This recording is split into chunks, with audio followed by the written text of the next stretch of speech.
सुनबाई आती येतो जराशी. काय झालं सासूबाई तुला तोंड रडा बारा का बरं वाजेल शे?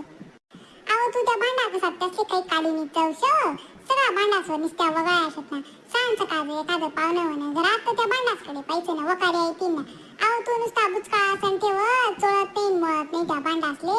तुला तरी पटस काय? दुनं दिवस त्याले चव नाही भांडा घसस त्याले चव नाही फरचिले चव नाही. तुला करवा तरी काय करवा त्या मोबाईल पावा करता नुसती गुडू गुडू कामं करी घेसन बसस फक्त. त्या डिबऱ्या तू चार चार डारखाने कसं कितल्या चोळत बसू त्यासली. तुम्ही सांगितलेच नाही आजपासून जर का म्हणा पडे त्या मोबाईलला नाव काढा तरी मोबाईल काय चालू शो तुम्ही वाले. मी काय आज मोबाईल वापरे येऊ का? मला सांगे अजून मोबाईल तो काय तुम्ही किती येईल शका? नाही आम्ही नाही किती येईल मग काय तुला बाप नाही किती येईल शका?